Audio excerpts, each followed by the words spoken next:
In this episode of the Beamable Game Dev Podcast, I sit down with Rob McCallum, who's an indie filmmaker, to talk about crowdfunding your indie game.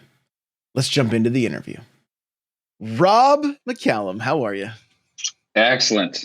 Excited to be here. Excited to talk to you. I can't keep the smile off my face, my friend. It's been a while. We've known each other a long time. We met basically through a podcast. I had you on a show years ago to talk about your film Nintendo Quest, and here we are. 6 years, man. We've known each other, and we've gone back and forth about different things. Not even about that movie that you so nicely name dropped. We've done a lot of different stuff, even stuff like this. It's great. Yeah, it's awesome. And so the focus of today's episode, you are like what I like to consider the Kickstarting guru, the crowdfunding guru, if you will. And I want to talk about how that relates to indie devs and raising money for their projects. And so, but before we jump into it, I know you're a gamer, and so I got to know what you're playing right now. Two big titles that I'm playing, and I'm always on the lookout for other stuff. So certainly send me recommendations, everybody out there that's listening and watching. Mini Motorways, huge fan of it on Apple Arcade. I'd never bought into the Apple Arcade thing, and I thought, oh, well, what's this about? I really need something on the go that I can just pull out of my pocket. And it's this road drawing game where you've got to get commuters from their house to their warehouse. And so people that live in the blue house have to go to the blue building. Sounds simple, right? You draw the road, you only have so many tiles you can draw, and it refreshes every week. But then you got to get the red house to the red warehouse, and then the yellow and the green. And before you know it, you're in these crazy, massive, sprawling spaghetti bowl like roadways. You're like, nobody can get anywhere. There's so much traffic, and you got to erase it and redraw it and repurpose it and build like bridges and stuff. So if you love SimCity, you'll love it, and that's why I'm addicted. I'm also obsessed with TMNT Mutant Madness, and I like it because it's like collecting action figures and toys, but in the world of Teenage Mutant Ninja Turtles. And once you unlock your guys that you want, you can level them up, put them on your squad, play them through the story, and just keep kind of researching and engaging, flip and return. And they have got lots of season passes, lots of unlocks. It never ends. Every season is like 7 weeks. So when you pay like $20 for a season, you get a lot of time and a lot of extra bonuses for just a little bit of cash. So it's the first one out there that's really got me consistently wanting to keep up with it. So, and I don't know what that secret sauce is, but I'm addicted. I like it. You're hooked. So let's talk a little bit about just a couple of your projects, right? Before we jump into this, you've been doing Kickstarters for at least 6 years, maybe longer. Yeah, exclusively relying on Kickstarter, I like to say, or crowdfunding to some degree or another since Nintendo Quest. Nintendo Quest had 2 Kickstarters that were both successful, looking to fund different stages of the project, not just one and done, all or nothing, but production and then post-production and legal costs we were funding for. Some of the projects I've done have been all or nothing, where it's like, well, we don't get this seed money, we don't do anything. And thankfully we get it. And other parts, it's just been, hey, we want to do a disc release. We want to put our film on DVD. Yes, it'll be out there streaming, but hey, I know you're a fan, and fans like to hold things. So let's get together, people, and let's raise a little bit of cash, get the cheddar in the bank, and get a Blu-ray out there. And before we dive into the meat and potatoes, where could we find some of your work? What are some of the things you've done? Okay, well, most of the links you can go to my website at robmczob.com. That is a moniker that our good friend Mr. Glenn Stanway came up with, Rob McZob. So robmczob.com has links to all my work, and I specialize in documentaries that focus on the pop cultural world, usually tied to a personal story. So we'll follow an individual who's undergoing something interesting that relates to the subject matter. You can see my work on Netflix, on Amazon Prime, on Apple TV, Vimeo, of course, kind of any kind of platform around the world, Sky, Super Channel in Canada. I've been very fortunate that the pop culture fan base likes what I do, likes how I do it, and keeps coming back to the table, especially when I announce a new Kickstarter. And you've got things like the box art, which was started as a documentary, turned into like a multi-part series, right? Yeah, so video game box art, the stories behind the covers, was initially a 90-minute feature-length film looking at all the iconic gaming covers of our time, but talking to the illustrators who were responsible for them, because most of us don't know who came up with the imagery for those boxes as we grew up. Nobody knows who painted the cover for Castlevania, maybe, or who did the cover for Blades of Steel or Mega Man 2. And so I thought, man, that's a shame that somebody who creates such an iconic image that gets burned in our head when we think of the game is kind of left out of the spotlight. So I kind of wanted to right that pop culture wrong and talk to these people, not only showcase who they are, but how they got their start and what other art they had done, and see the connection between all their artwork. And we were very successfully funded over $30,000, which is pretty great for an indie documentary. And then I just thought, we've got like a lot of people on board this project. At the time we had like 150 artists that were willing to be on board. And I said, how am I going to get 150 people to talk in a 90-minute window? It seems like a lot. So we retooled a bit, and I turned it into a series that would feature 2 or 3 artists per episode. And we funded essentially 6 to 8 episodes, depending on where you watch. 6 is the standard release. And we get to basically sit down and spend some time with them. Because if the whole point is to get to know these people and shine the spotlight on them, you got to do that with more than just a couple comments per minute for a 90-minute runtime. So it was a really cool in-depth conversation with some of the pioneers of the industry.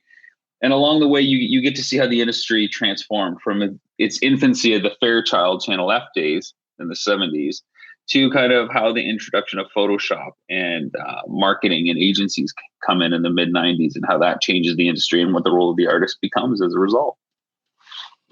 I love it.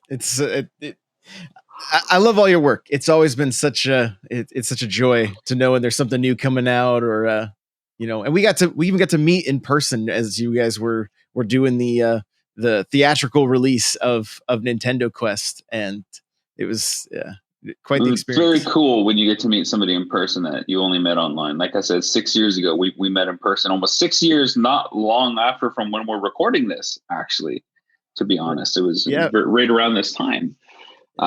It's awesome. You're very kind with your words about my work. Again, very fortunate and humbled. Look at the smile on your face. I didn't send you a check, but I should. Yeah, right. So, speaking of checks, let's talk about crowdfunding. Before I hit the record button, you were kind of giving me some words of wisdom when it comes to crowdfunding and crowdfunding games in particular, especially mobile games with like iTunes and Google. Could you share with us, please? Yeah, absolutely. So I was fortunate enough to have a very, very small blink of an eye stint in the world of game development, specifically for a mobile developer that's local called Tiny Titan Studios. They have a very cool retro feel to a lot of the games they put out there. Fun, charming IP. If you like Stardew Valley, chances are you would love a lot of their content.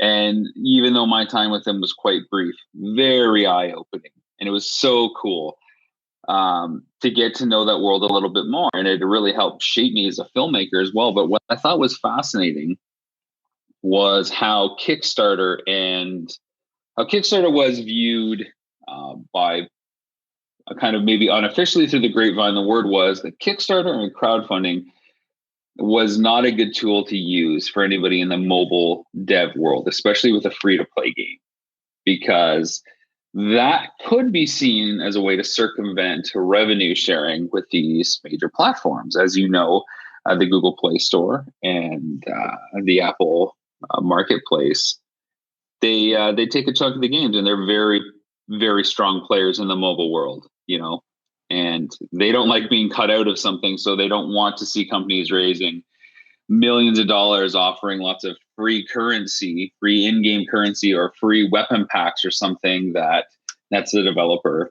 money that they feel they should be a part of. So this was always a tricky thing when we were exploring crowdfunding within that company, and then other companies have approached me afterwards, and I've said the same thing to them. Like, you just be careful what you're risking, because there's no rules against it, but is it in their interest to promote your title if you've already kind of circumvented their rules once by releasing stuff without including your partner? And it's a tough thing. And I understand it too. If on the film side, a distributor said, hey, you just raised $10 million and now we have no customers to sell your film to, we don't want to take it, do it yourself, I can see where they're coming from. So Kickstarter and circumventing the marketplace and what people can potentially make off your product, whether it's a movie or a video game in this case, is something to be very present-minded about. Be very in the moment about what you're trying to do and why you're trying to do it. And what you're trying to offer, and if it's truly going to benefit you now or later, or come back to get you. Okay, so little word to the wise. We're still going to get into this, but there is, something to be aware of anyway. Have you while you were with Tiny Titan, did it stop them from crowdfunding, or did they still take the plunge? We tabled the discussion for the time it took to build a campaign, to mount a campaign with all the assets needed from all the different departments for the game that we were considering. It was just a lot of work. And then to dedicate the time and resources for once the campaign goes live became counterintuitive to what we were hoping to raise. So it was tabled. It wasn't ruled off, but it just didn't seem to make the most sense at the time. Now there was projects we were considering, for a console-based release or Steam releases, I guess you could say, versus strict mobile dev.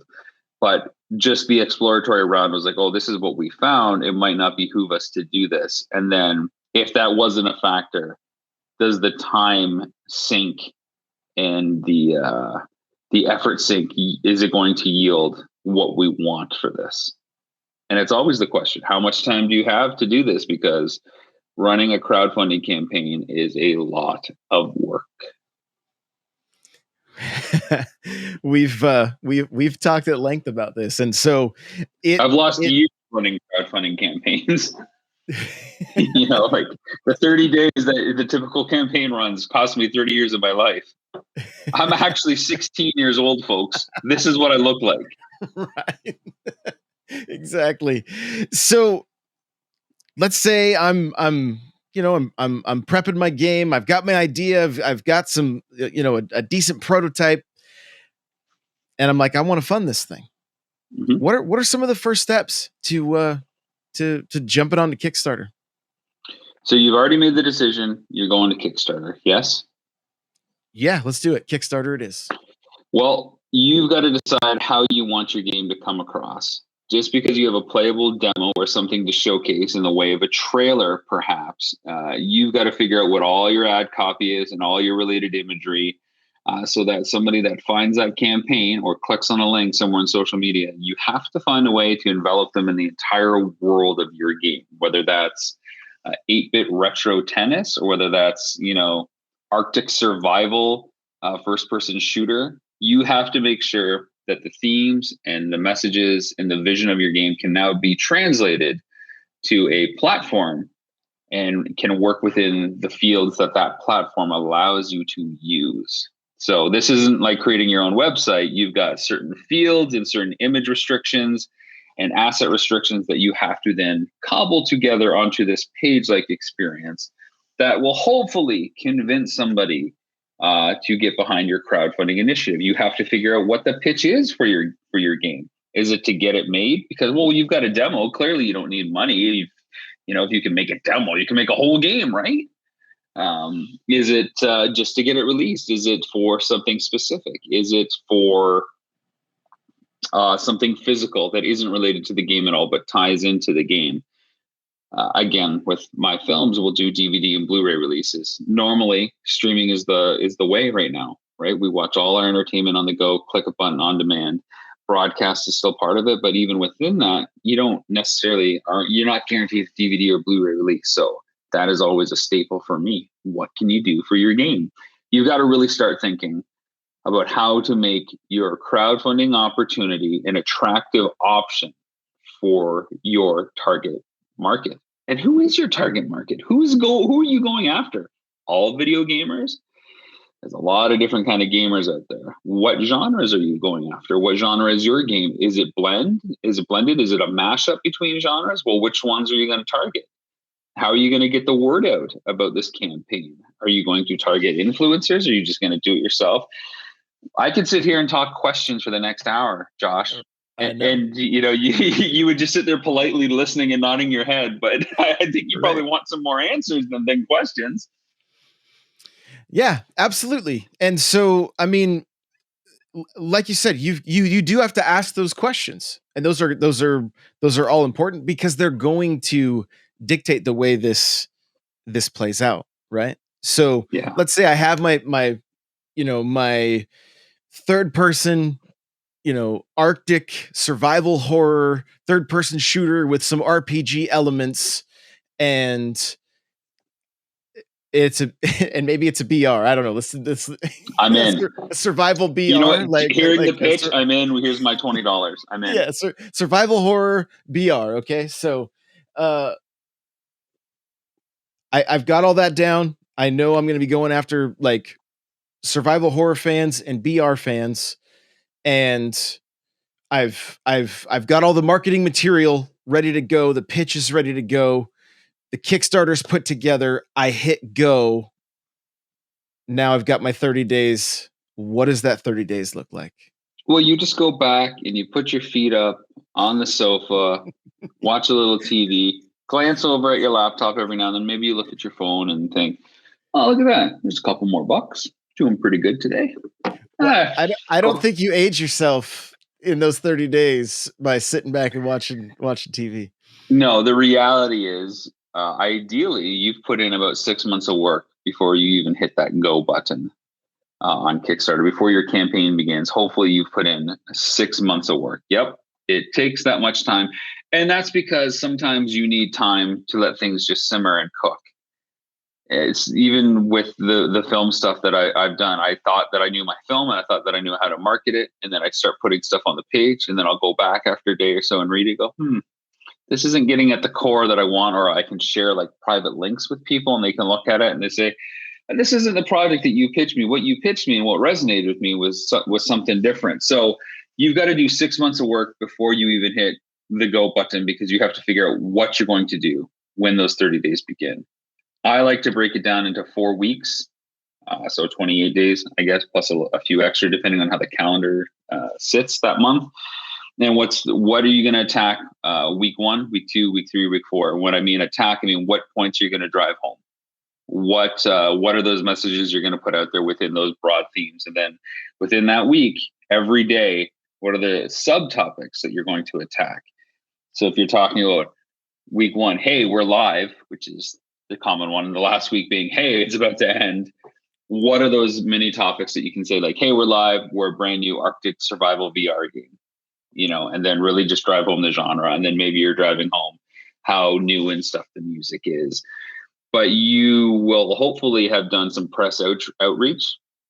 You'll hopefully have found a way to get a playable demo into people's hands, and not just all on day one, but before day one, so that when you get reactions and reviews, you can filter them throughout the 30 days to say like, hey, here's a new review, because updates are really strong and powerful. And if you get them all on day one, not only will someone probably miss, 150 reviews or whatever of your game, they're only going to watch 1 or 2. But if you kind of sprinkle them throughout, it might be a different take on them, and it might be something more interesting. It's the fight for eyeballs, like anything else in advertising. And with Facebook and Twitter and Instagram, tightening up those algorithms and how stuff gets out there, making it a little bit more pay to play than it used to be.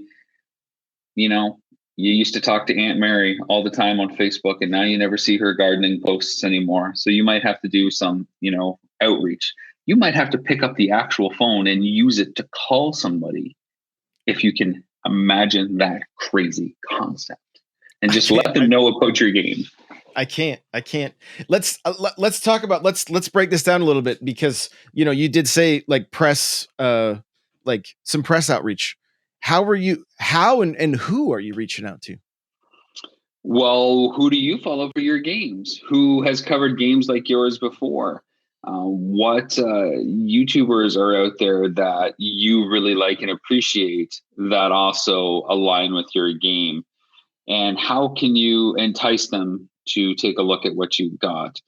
What mainstream media makes sense? And this all relates back to, why is your game so damn cool?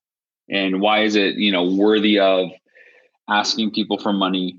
What is that headline? If you've got all your marketing material together and you've got your pitch and you can build a Kickstarter campaign, then you know why your game is headline worthy. What truly makes it set itself apart from other games out there, specifically in the genre. I would hope, at the very least, why your Arctic survival third person VDR game with some RPG adventure elements is unique. But also within video games itself, why is that like such a cool thing that somebody who might like puzzles, it wants to check this game out?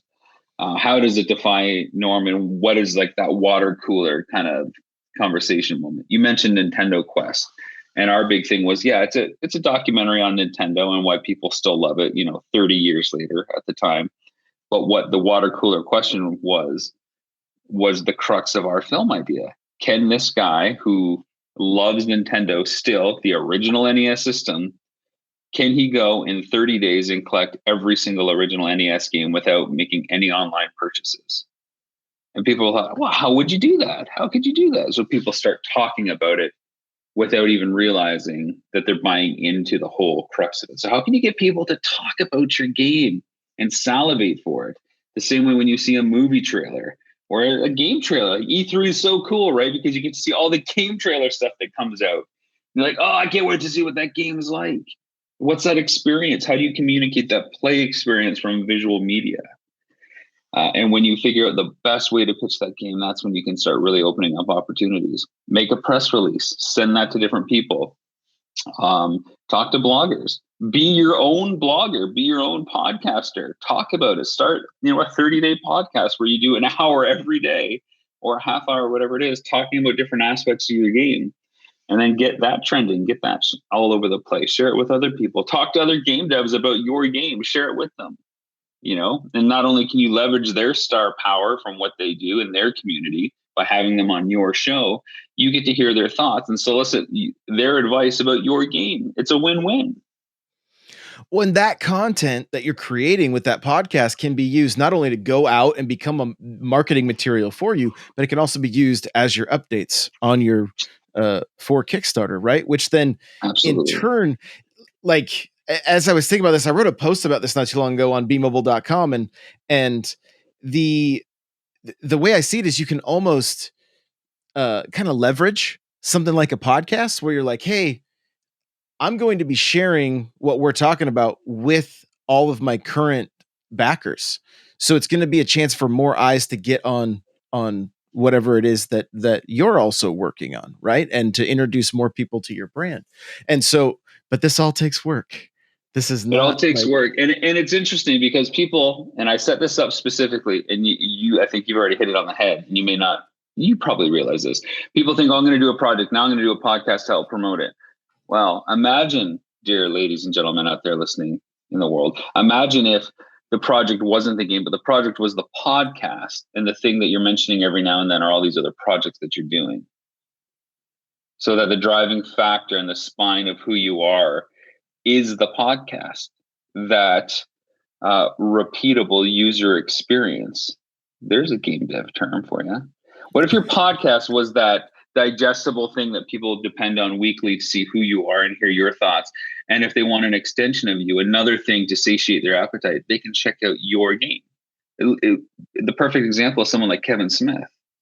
He has several podcasts, and he talks about all his projects that have a short lifespan by comparison, but we all get excited for those projects. That could be you. So it's the brand building is taking place. Maybe, I mean, you mentioned 6 months, but I mean, this could be it could be a year ahead of time. Like The a more time podcast. you've got, the better. The more Yeah. time you've got, the better. If you're doing a podcast already, then you can start seeding in the early stuff of these various projects, these satellites that come into your orbit, for 3 to 5 years of your life, and then, continue around. But then there's other new things that happen. Very much a brand building thing if you can have the foresight to do that. And if not, it's like, hey, I just want to do a limited run podcast to help support this game while I have a campaign. That's totally cool too. People are going to eat that up, especially if your game is as cool as it should be, if it deserves a Kickstarter. Well, and you guys, you had your Nintendo Quest podcast, right? We Going did. well after the film, which then helped, helped fund more of the behind the scenes, the trip, the tour, if you will, right? And did it also then bleed over into box art? Very much so. So after Nintendo Quest was filmed, that's when we started our podcast, because we wanted a way to keep the conversation alive while I was working on the film and we were selling it. And what ended up happening was we got a big enough following that we thought, well, why not do like a theatrical tour? Not just like in all theaters all at the same time, but let's go city to city and take the film around. And then so we got excited about podcasting about that, and then filming that whole experience, and then talking about that experience after it was done. And then that naturally led into the overlap with video game box art and other projects that I was doing at the time. And it was just like one thing kept feeding the other. And the podcast was the constant in the background for everybody. So, if you were a gamer for those 6 or 7 years that we were doing a lot of the gamer related stuff, it was like, oh, cool, I can go from this to this to this. And you heard different personalities, different guests, some that are doing some really cool stuff in the world of gaming right now.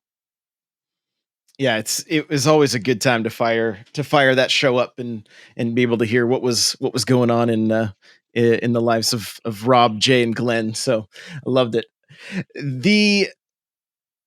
How about that game dev that says I'm too busy, I'm too introverted? I know personally, I spoke with the dev at E3 one time, and I was like, basically telling them, hey, start documenting your journey online right now. Start building that brand right now, whether it be through Instagram Live at the time, that was kind of the new hotness, or whatever that case may be. Is Kickstarter for the place? Is it a place for people like that, or do you just have to tell them you got to get out of your shell? And I know that game making is the passion, but to kickstart it, you're gonna have to transition a little bit. I think it's both. I think Kickstarter isn't about the game or project. I mean, it certainly is there. This is just like what we're saying about the podcast, my friend. Everybody is backing something on Kickstarter because, of course, they feel they can get something, and usually get something at a good deal compared to a price they might have to pay later, or the version they might get later. But ultimately, a big part of that is who they're investing in. And when something goes wrong on Kickstarter or crowdfunding, it's always, oh, that game was horrible. It's never the project. It's always the people that run the campaign that they target, because that personal quotient is such a big part of the buying power. So if you're inverted, if you're shy, be who you are. Don't apologize for that. Just be you and do what you can do, because guess what? There are other inverted, shy people out there. That's you. That can be your brand. At the same time, if you don't feel comfortable, you don't have the time for that because you'd rather spend it doing gaming stuff, then find someone who you work with that can do that, who can be the face and the voice of the product, and who truly gets what you're doing. There's nothing wrong with that either. But I think the best way to do it is to be the voice of your creation. And you're going to have to get out there and pitch it to people in person anyways. You'll get better at it. Like you said, get out of your shell a little bit. People love everybody. We love each other, and we don't have to be fake. We can just be who we are. And the more we are who we truly are, our one true self, the better we always are with what we're trying to achieve and go after. So be yourself. You're an introverted, shy game dev. You have an idea for a game. Pick up that cell phone and just start recording yourself, talking right to the screen. Be honest. Brainstorm like crazy. Right to the screen. That's one post for you. There you go. How much do these campaigns usually cost, right? Because I know people are going to be going into this thinking, okay, I'm going to be using Kickstarter to make money. But you touched on something earlier where you were like, hey, the algorithms and stuff aren't so friendly now unless you open up your wallet. So I assume you recommend jumping into a Kickstarter campaign with a little bit of an ad campaign budget, right? So you can start like promoting some posts on Facebook and Instagram and the such. Yeah, it's an unfortunate evil. It is the quickest and simplest way to get eyeballs, though. Like for every dollar you put in, you can target the people that you want to see it. And frankly, with so many other things that are difficult about a Kickstarter campaign, it's nice to have one simple solution. It's costly, but it's simple. You know, you want it to be cheap or do you want it to be easy? It's always the toss up. I think for a Kickstarter campaign, you've got to set aside thousands of dollars sometimes, depending on what you're trying to do. If you want a very professional looking video that features yourself, you're going to have to hire a production crew to make you look nice and pretty, because that video should be a reflection of the experience and the professionalism of the product, service, or game that you're offering. If it's, handheld and you're on like a selfie stick and it's too bright because you're filming outside in the sun, people unconsciously will associate that with the product you're asking them to back. That's not a good thing. So you want to make sure you appear really, really nice, and you want to have nice graphics and art assets throughout your whole page. Maybe you're not an artist, but you're a great programmer. Well, you're going to have to hire somebody to help do that, because again, you have to create that all enveloping experience when you go to a Kickstarter page or Indiegogo or wherever, so that people say, wow, this is a cool experience. This really stands out. I had a great time being here. I want to support this. You have to convince people, and the only way to convince people to spend money is to spend money yourself. It's the other thing, when you show that you've got skin in the game and that you've already spent lots of money, even on the campaign or the actual project, people are like, hey, look, he's not just trying to get money from me because he can do it, but he's just choosing not to. He's sticking his neck on the line. He's spending a lot of money. Even this campaign's costing a lot of money. And it's evident when you look at it that the money has been spent to make this look awesome. So I would suggest, depending on the scale and what you're trying to do specifically, certainly setting aside a few thousands of dollars for the whole campaign, and at least a good portion of that should be for advertising. I know campaigns that have spent like $10,000 on just social media ads to really drive traffic towards their game, and it works. And you can see the stats and the click-through rates and everything. With your experience, what kind of updates do the best as you're going through a campaign, a 30-day campaign? Exciting ones, new ones, things that take the campaign in new directions. So when you can have many milestone markers that are basically like achievements that you can unlock, that gets exciting, because then people feel like they're really along for the journey, because now you've created a narrative for your success. It's like the Wizard of Oz, right? Follow the yellow brick road and look at all the different things and people that you meet along the way. So what is that narrative through that 30-day journey? I already talked about breaking it down into maybe like 4 different weeks with 4 different themes.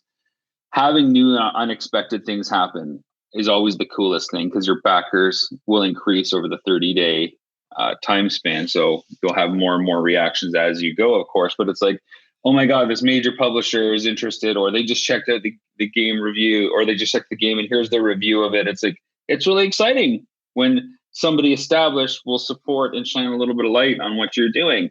When it's like, oh my God, I'm taking my 90-minute documentary on video game box art illustrators and now I'm making it a 6-part television series. That's exciting for people, because it takes it in a new direction while still keeping the core idea in place, but expanding it. And again, benefiting everybody that has chosen to get in on the ground floor now, because it'll behoove them more than the people who are waiting down the road for it to come around. So anything that's exciting, anything that adds legitimacy to what you're trying to do from the outside world of known entities, people, places, or companies, is always a big thing.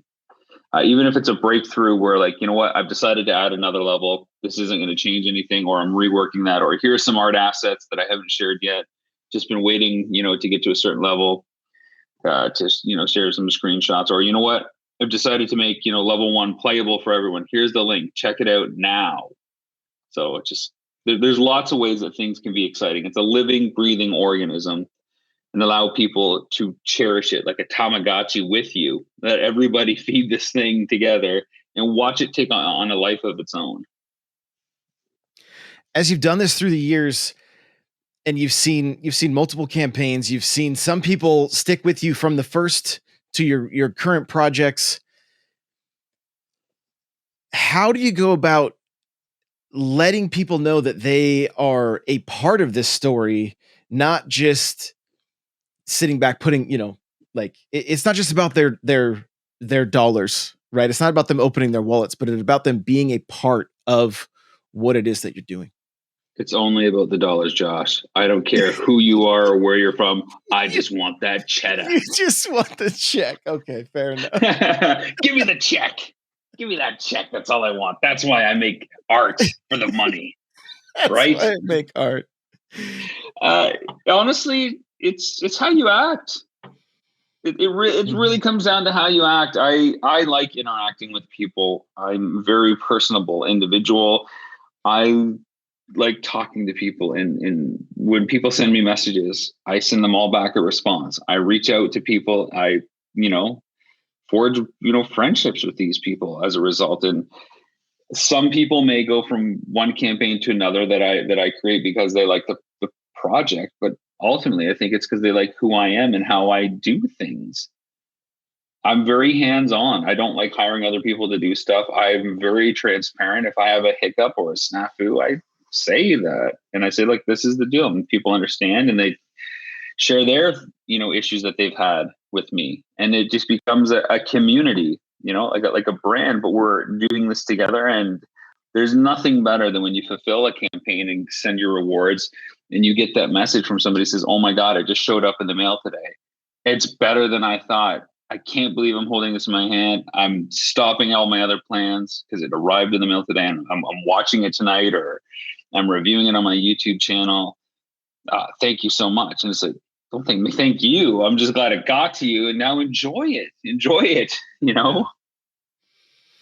Yeah. And that all happens because of the storytelling during the campaign, because of the updates, because of the podcast, because of the content that is going out, like you said, it shows that this is a passion project, right? That's why you're putting it out there, because you want to fund your passion. And that's the same, like we want to see people's games funded. We want to see people's dreams funded, right? That's ultimately the goal here. And this can happen with companies too, right? Like we're seeing, folks like Kevin Smith, who have a podcast to talk about all their different shows that happen, but of course what's going on in their daily life as well, because the podcast is a very personal, intimate kind of product at some point. Companies can do this too. Here's what we're doing at the company. It might change in 3 weeks, but having that level of transparency for a company that is putting out different kinds of games is really interesting. So imagine you had a podcast and you had regular chats with people from different dev teams talking about some of the struggles that they're going through. And now you have 2 different teams talking about struggles. And guess what? They might even have a solution for one another. And that can happen on a podcast. And anybody that's listening is hearing this brainstorming session. And now they might have only wanted to play the one game, but now they've heard about this other game, and the solution is cross-pollinated. You just get wrapped up in the whole thing behind the scenes. And my favorite example of this, it's a TV show. Okay. Are you familiar with Entourage on HBO? Yeah. So Entourage is, for everybody that doesn't know, basically follows a movie star who rises through the ranks and brings like his childhood friends along for the ride with him. But the show isn't about the movies he makes. It's about the moments between the movies he makes. So every season is like 6 to 8 episodes that starts after he finishes a movie, and his push and his drive to get to the next one with a whole bunch of obstacles along the way. And isn't that really like a podcast Josh, Yep. we're talking about the process of how we get from A to B and all the things that come up, and we're excited about these things that happen in our lives. But then, we're circling the next thing that's happening, still keeping the other one relevant in our lives. And I just thought it was an interesting thing that nobody seemed to pick up on, that it's about the moments in between the moments that people talk about. That's the stuff. That's the real hook. That's the glue. You are absolutely right. I mean, that's hitting the nail on the head right there, because it was the opportunity for me to feel like I got to know you and Jay through listening to you guys, that then made me, throw some money to help support what you're doing, but then also jump in my car and drive 4 hours to be able to sit in a theater, and watch the film. But then it was all that behind the scenes of like, I felt like I was part of it. And that, I think, is the ultimate goal to a successful Kickstarter, is that your supporters, not only are they going to get a killer product, right, but that they feel like they are part of and can get behind what it is that you're doing. Absolutely. It's that engagement, and not just for financial purposes, for a 30-day window for a project that's going to probably take a couple of years or whatever the life cycle is, because hopefully they're not investing in the project, they're investing in you or the company, and they want to be along for the ride. And here's my $30 or whatever it is. Maybe it's $1,000, maybe it's a different really cool perk that's only available one time only. Maybe it's an intern for a day at the company just to see what it's like, but they'll take that experience that they have with that tier, that reward tier they've selected, and that's their first building block on a journey with you and your brand and everything that you're doing. And so that's the value of Kickstarter. Why should people do it? Why should companies consider it? Yeah, you might get your game funded, but it's an engagement machine to really showcase who you are. It's that big mirror that you get to hold up, but other people get to see that reflection too. And that's invaluable. Rob, thank you so much for sitting down with me today. I really, really do appreciate it. Of course. Thank you for having me. It's fun. Love it. All right. You take it easy now. Thanks. Cheers. Thanks so much for listening to this episode of the Beamable Game Dev Podcast. If you're an indie dev and you'd like to talk about your game, jump into our Discord, beamable.com/Discord. If you'd like to learn more about Beamable, or even try it with the game you're developing in Unity, head on over to beamable.com.